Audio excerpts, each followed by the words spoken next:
les consignes du nouveau gouverneur de Djibouti. En 1914, ne pouvant participer à la guerre comme il le souhaitait, le Français Henri de Montfred arrive à Djibouti, qui est une colonie française, et il devient commerçant en cuir et café.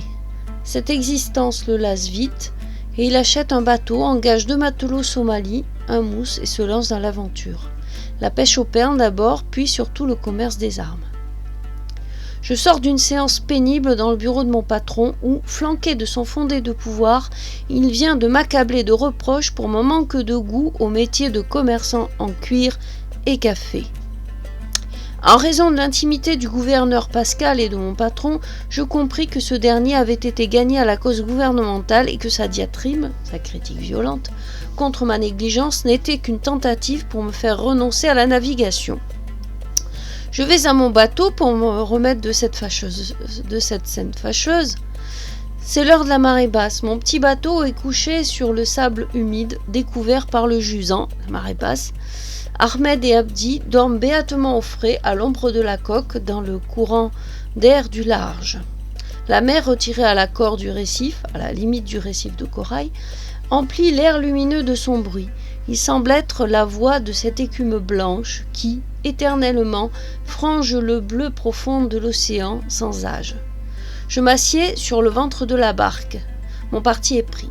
Je vais donner ma démission. N'ayant pas les moyens de loger à l'hôtel, je m'installe sur mon boutre, le bateau de type voilier arabe traditionnel en bois, en compagnie de mon équipage. Je vais tenter de faire d'abord la pêche des perles, car l'argent me manque pour acheter des armes. Le gouverneur me fait demander.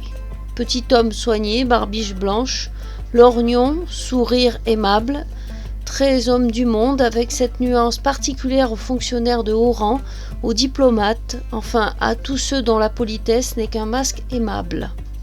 Sa voix est discrète, le discours sans affirmation est toujours protégé de « peut-être, je suis tenté de croire », etc.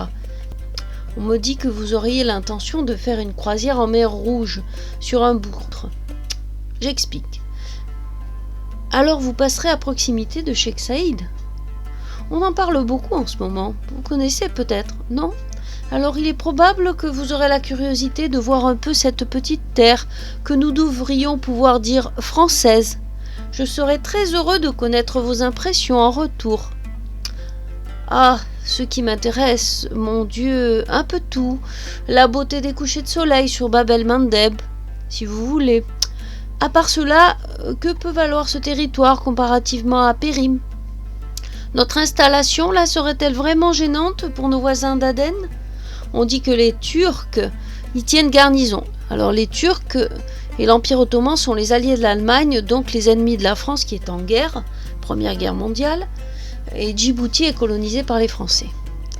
Si vous pouviez faire quelques photographies, je serais charmée, car je ne pense pas que vous y trouviez des cartes postales.